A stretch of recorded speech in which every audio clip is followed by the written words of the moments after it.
Okay, so to get started, I ask everybody just some fun questions to get Okay. us comfortable. So, first question, name some words, phrases, however you like, that describe the collegiate experience, even more kind of the HBCU experience. Collegiate experience, HBCU experience. Certainly diverse. Of course, not just in the obvious, right? But Yeah. just personalities. I would say adventurous. Um, Also somewhat traditional. Um, Eye-opening. Okay. Yeah, very eye-opening experience. Let's say social. I Yeah, like those. really social. Some Yeah. good ones. So, what is your worst experience about college? Oh man, worst experience was probably the college part of college. The studying part? Yeah. Oh my gosh, it was the studying part. I'm not the best student, in the world. I was not the best student. I was more as far as the practical piece, like actually applying the stuff that you're doing, as opposed to the studying and the testing. I hated that part. Oh my gosh. But that's what you're there for, Yeah, right? yeah, So it's part of it. So, the best experience. best experience for me. So I was in the band in college. So that afforded me the opportunity to travel different places, meet different people, get in all the football games, the basketball games for free, tailgate, eat free food, all that stuff. That's important. So yeah, that was probably one of the best experiences I had in college. Hello, everyone. My name is Lauren, here from Speak Up Law, again bringing you one of my other new favorite guests. So, if you did not know, fun fact about me is that I have attended 2 HBCUs. So, who else than to bring in my good friend Keith Wilson to talk about our CAU MBA experience. Keith, welcome. Thank you, thank you for having me. Yeah, so happy to have you here.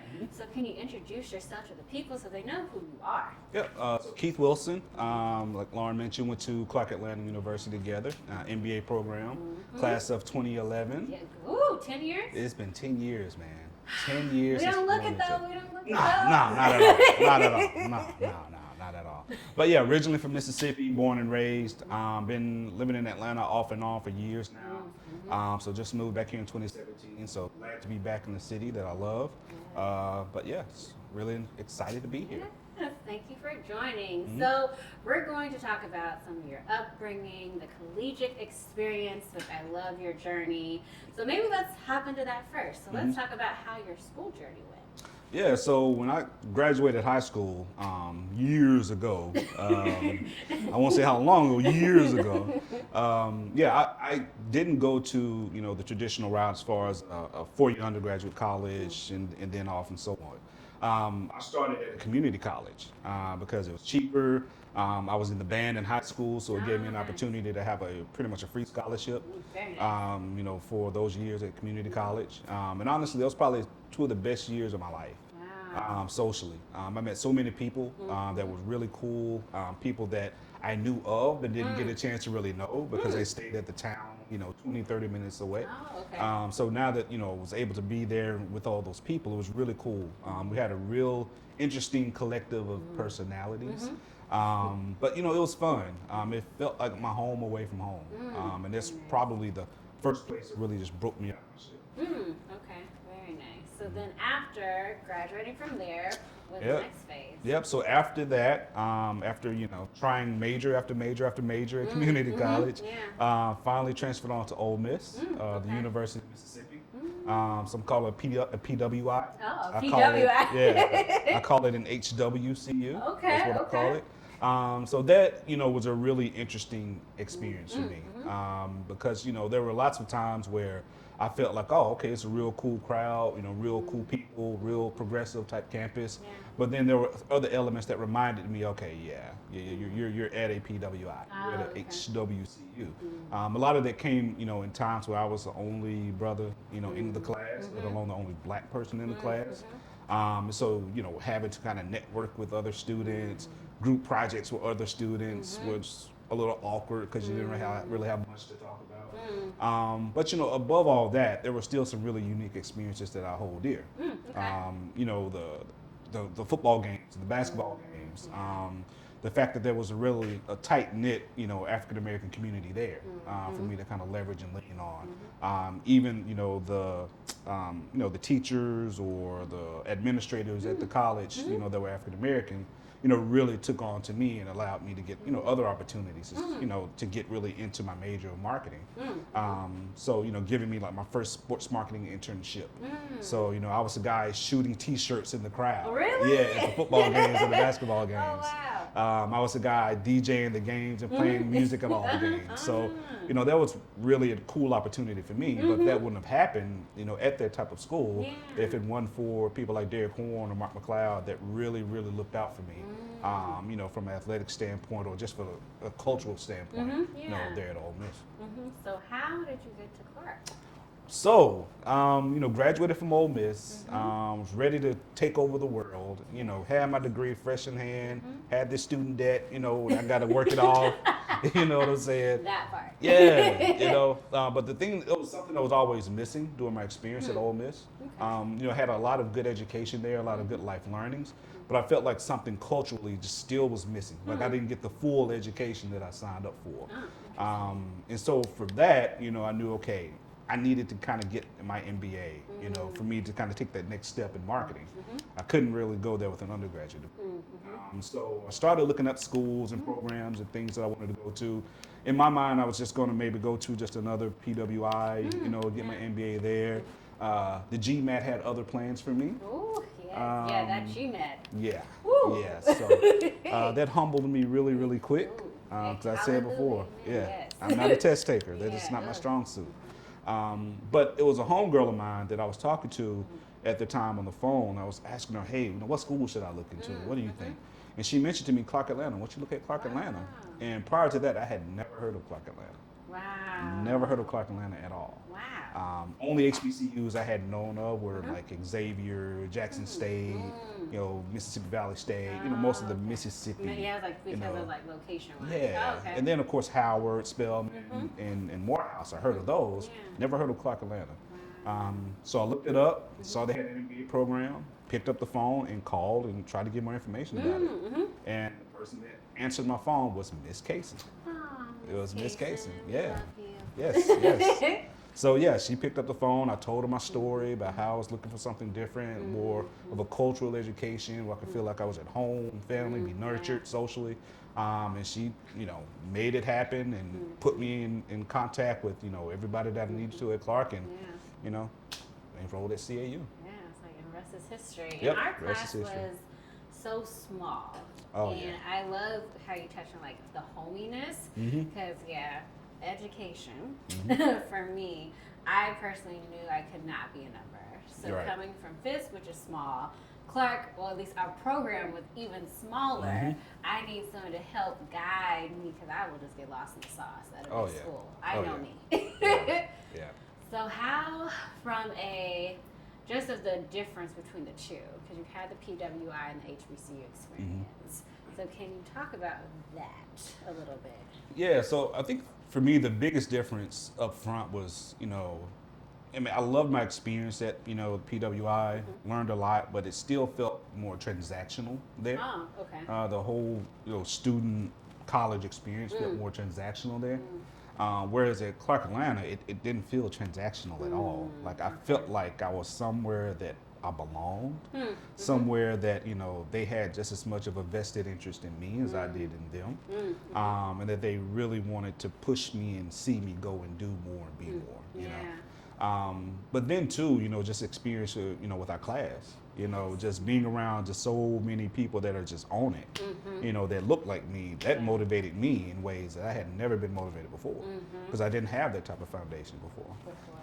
So still like that. We're constantly still motivating each other, And so, I have a lot of friends that I certainly keep up with from my time at Ole Miss, but I have people at Clark Atlanta, like yourself and others that, we're going to know each other for a long time, we were just saying it's 10 years since we've known each other, but my gosh, it feels like it's been more than that, you know what I'm saying? So, it was just a unique dynamic between the two, but I certainly felt more at home and at ease, like I could truly be myself at Clark Atlanta.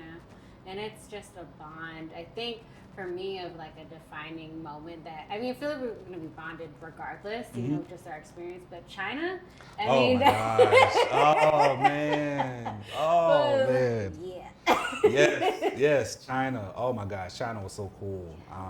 I still remember that moment where I think OJ and I were walking behind you. Oh and my gosh. They thought that we were your security. Yeah.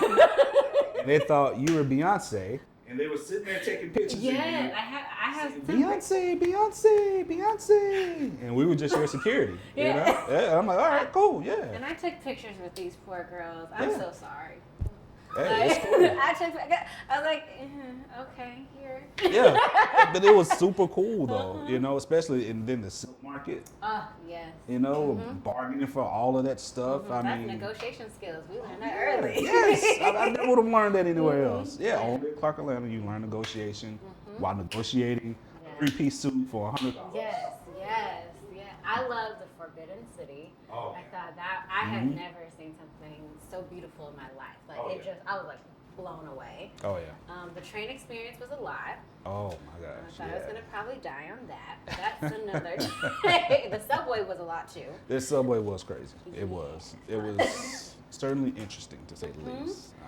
I would say I loved seeing a different culture, but I loved that, you know, with growing up, I say in the U.S., you have, you know, what media tells you, you know, depending on what, you know, all that.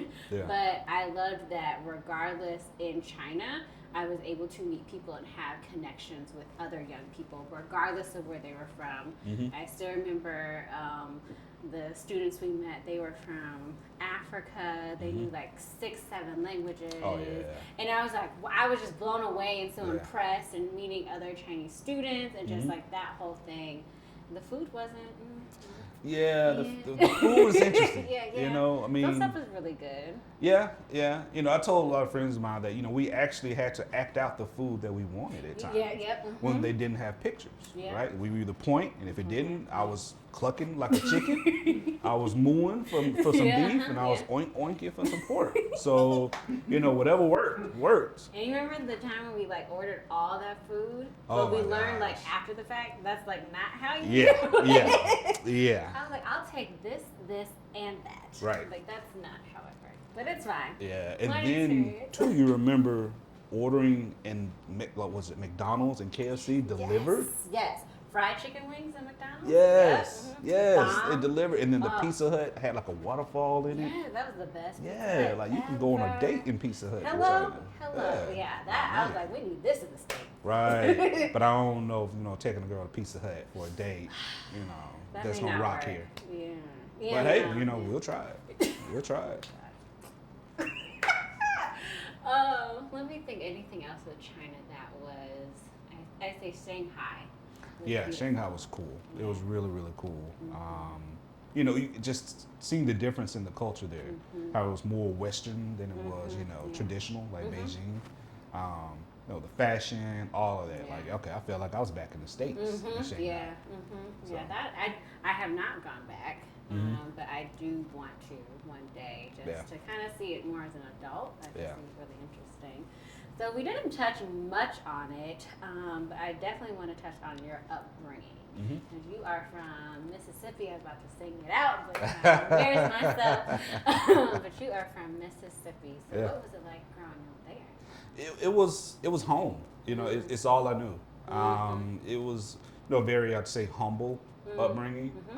Certainly very, very grounded in, you know, the realities of the world. You know, but I loved it. You know, I loved being raised a country boy because I was born and raised in a very rural part of Mississippi. Most people think that all of Mississippi is rural, but it's not. All of Mississippi is not rural. But I was born in a very rural part of the state. And my mom was born in the country part of the rural part. I was like, so it was like country versus rural. Yeah, so rural, you know, was just more away from a big city. Okay. And then the country was like, okay, no lights. Ah, Nothing. Rock roads, dirt roads, bales of cotton, and hay and cows and pigs, all of that. Okay. Yeah, So literally there's a on the difference. farm. Okay. Yeah, it's a huge difference.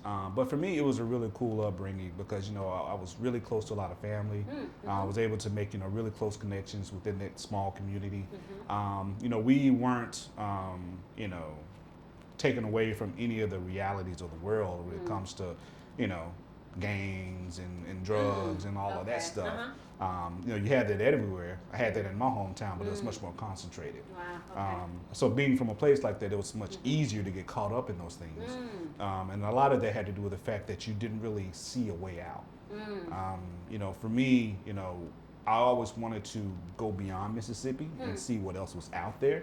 I respected, those that, decided to stay in and try to build the city up, build the state up. Yeah. But for me, I just knew that wasn't my path. I just always wanted to be a person that went out, learn the things that I needed to learn so I can take those learnings and help try to come back and, try to pay it forward in some regard. Yeah. So, growing up in Mississippi was unique. The things that you hear, some are true. Okay. Some are a little embellished. But, you're growing up in the South, a very, very conservative area, conservative part of the state. So, the things that people think about or talk about, like I said, some are true. That whole idea of sundown towns that you hear about, like in Lovecraft Country, that's a real thing. Wow. Even for me growing up, I knew that, okay, there are certain parts of my county that I lived in that I did not want to be in, after 6 or 7 at night. Wow. Because you just don't know, Wow. right? Yeah, I don't know that life. I was California. Yeah, and then too, from kind of a racial perspective, you learn very early on, kind of the racial dynamics, not just Mississippi, but of the world. The whole idea of the talk. We probably had that talk much younger than most black kids have, because okay, look, you don't need to be here after 6 at night. You don't need to go to this part of town. If you go into this store, don't go by yourself. Wow. It's just a lot of things that you really wouldn't think that or would learn at that age. You learn, even to the point too where there was a lot of segregation. Of course, there's a lot of classism. Even in my high school, there were some points of segregation. Wow. Contentious points of segregation. High school. Yeah. Now, I know it was years ago, but it ain't that far back. Right. When you think about it, I didn't bring my yearbook, but we had a black homecoming queen and we had a white homecoming queen. Wow. We had a black homecoming king and a white homecoming king. What about the other races? Well, yeah. That's the reality of it, right? For those that are Asian or whatnot, or Indian and whatnot, they just weren't really included in a lot of that. Interesting. So for all of our different, we had a black prom, we had a white prom. The black prom was more of the actual school prom, but there was another prom going on that we weren't invited to. And it's crazy how all of this stuff is just kind of indoctrinated in your mind. Yeah. Because when I think about it now, I'm like, man, I really lived through Yeah, like that was my life. yeah, like, that was my life. But back then, it's just second nature. You don't question it, you don't think about it. Now there are a lot of discussions on why that was, pure intentions back in the day, but the fact that it still was so obvious and prevalent, just 20 or so years ago. Yeah. It's kind of crazy, but that's Mississippi, for all it's good, it does have things that remind you of where you are and who you are. Yeah. And they're not bold or bash, about trying to make you remember where you are. So you did literally, I would say, for lack of better words, get out. I'm not trying to say that from the movie, but you, I say, matriculated, and, through your collegiate experience. And you went into the good old auto industry. Yeah. Never would have thought that I'd have, went into the auto industry, especially at a young age. For me, the idea of going to the auto industry was just going to work at the dealership up the road, washing cars or something, or selling cars. But yeah, for me, it was a really good opportunity, and an opportunity that I wouldn't have gotten had I not went to Clark Atlanta. So it was the summer 2010 that I was recruited by Steve Carnegie, who saw an opportunity, saw my potential, carved out an internship for me that summer, and was able to start my career at Ford, and had a full-time offer Was there for quite a while, for gosh, 5 or 6 years. You know, working on, you know. Visiting when I come from work. Yeah. I mean, it was really, really cool because I saw and was exposed to so many cool things, you know, that I never would have been exposed to. You know, launching, you know, brands globally, making these companies millions and millions of dollars. You know, traveling, you know, all across the world. You know, was able to, you know, spend time in China again. You know? Yeah, I went back there and lived and worked there for a little while. On assignment. All things that I never would have been able to have done, you know, had, you know, Steve not taking a chance on me, and gave me that opportunity that I didn't have. So yeah, working in the automotive industry was really, really cool. It's kind of a first start. I'd probably say my best job throughout my career in auto was probably my first job. I was a zone manager, so I had the responsibility of traveling to and working with all these different dealerships all across the South. And so it was a really cool experience for me because, you know, not only was I able to start back in my home area, so like in the Mississippi area, but it also gave me an opportunity to, you know, really learn the business from the ground up. You know, work hand in hand with these entrepreneurs, these multimillionaires that are owning these dealerships. That if you saw them in Kroger today, you never would think this person is a multimillionaire. You know, and they're teaching me all of this stuff and all of these learnings and all about life, all about business and all of that. And I'm just a black kid walking up in this dealership in random Timbuktu, Mississippi, you know, and they're teaching me all of this stuff and they're excited to see me. Now they weren't always excited to see me. You know, there were times they would throw me out. Throw you out? Yeah, they would throw me out because they're mad because I didn't, you know, give them this, or give them that, you know, that type of stuff. But then when they realize they're wrong, they call me right back, say, I'm so sorry. But, you know, it was really cool because not only was I kind of like a consultant to them, I was also a therapist, psychiatrist, car wash guy. I mean, you name it, I did it. But it was really all to kind of develop that, you know, rapport with them, so I could really find out the things that help motivate them and leverage those motivations to really drive change in those particular dealerships. That's great.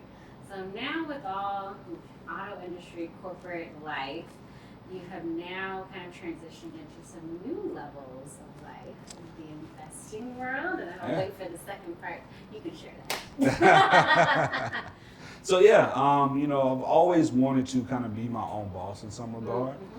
Try to create, you know, new streams of revenue, try to find new ways to kind of do things and ideate. So yeah, I've always looked into, you know, the world of like investing, started, you know, my own company or whatnot. So, you know, started that journey with my app called Kompass Events. So was able to develop a, you know, an app that allowed people to kind of learn and figure out things to do that was near them. So that was a really cool experience. You know, once COVID kind of came and hit, had to kind of scale that back a little bit because, you know, we didn't want people going to events that we recommended and they might be super spreader events, you know, so we had to scale that back for a little bit. But that gave me an opportunity to really start looking at other things, you know, really investing back in my hometown in different ways. So, you know, started to really like buy more assets, like land was one of the things I really started kind of looking more into in real estate. So yeah, recently purchased about 10 acres of land, you know, back in my hometown, right off the Riverway, you know, in my hometown.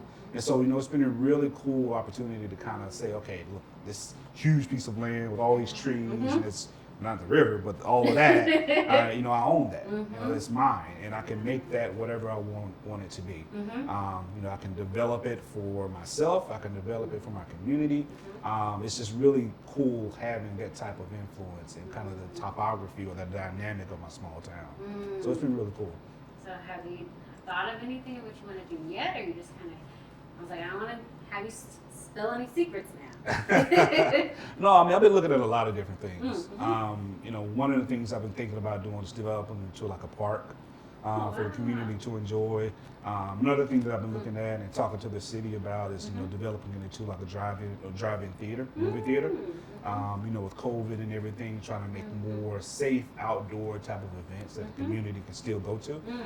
So those are a couple of things that I'm looking into, but also looking at maybe trying to, you know, develop it into some place where, you know, you can have a little restaurant or something right on the river. Fireworks type shows along the river. So something that the community can really enjoy and get something out of, but also too that we can monetize. Yeah, right? yeah, that's part of it. Yeah. So there's a interesting fact about your land. Mm-hmm. And what is that? Yeah, so my land, or as I mentioned, in Mississippi, Yes, right?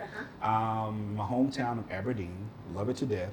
But Aberdeen is known throughout history as being one of the two major locations for the slave trade or for slave markets in Mississippi. That's mainly because it sits on this huge river called the Tombigbee River. And they have a port along that river called the Old Cotton Gin Port. So you can imagine what they would import and export was cotton, gin, but the part that they didn't mention was slaves. So they bought quite a few slaves along that river path, and would dump those slaves into Aberdeen, take them a few miles down the road, and they had a slave market set up right there, to sell them off.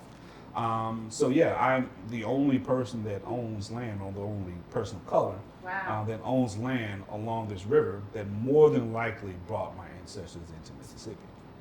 So for me, that's kind of a nostalgic type of feeling, kind of a surreal type of feeling in a sense, to know that more than likely my ancestors that came up this river might have came along this same path with the land that I now own. So it's a lot when you think about it. But like I said, it's also kind of a real humbling experience. But it's those types of experiences and thoughts that really motivate me to buy even more land along the riverway, develop it into something that people can actually get something out of, rather than kind of looking and seeing it as the history that it was. I love that. So is there anything that you have of other stuff next that's coming? Really been hard on kind of the land development. Also like an online store that I just opened up called Office Vibes. So with everybody working from home, learning from home, this was kind of a really cool opportunity for me to open up a store that allow people to kind of buy the things that they need if they're going to do it from home. Mouse pads, keyboard, speakers, stuff like that, at a pretty nice price, pretty low price. So I checked it out. I was like, ooh, that's cute. Yeah. So I mean, the way I see it, working from home is here to stay. So why not offer people more cost efficient products that help them get through their work from home day. With that, and also the land keeping me pretty busy. Been working heavily with the city back home and to try to find ways to develop other land that they actually own. So looking at partnering with them on opportunities to maybe open a truck stop back home. It's been really, really cool being able to take things and opportunities and the resources that I've been able to develop outside of Mississippi and try to put those within Mississippi to kind of help build up. Well, that's a good man. I mean, you came full circle. I love it. But as I've asked everybody in closing out, what is something that you would say advice you would give your younger self or a young person? I would probably advise myself to, be bold and take that risk. Being born and raised in a very conservative area, you tend to fall along those lines of kind of traditional thinking, and that's meant to keep you safe, right? Keep you away from risk. So, and I get that, but for me, success comes with taking the risk. If I wouldn't have taken a risk and moved to Atlanta, I never would have went to Clark Atlanta. That was unheard of back then, but it was a risk. And it paid off. So for me, it just comes down to go back and take that risk. One of the quotes that I love is, regret beats pain every day and twice on Sunday. So I would rather go through the pain of actually trying something and failing at it, rather than just kind of living a lifetime of regret, wondering what could have been, what should have been, because I never tried. No regrets, people. Listen to that. Well, this is Keith Wilson, everyone, the extraordinaire. Yes. Well, until next time, and wait till you see who I have next.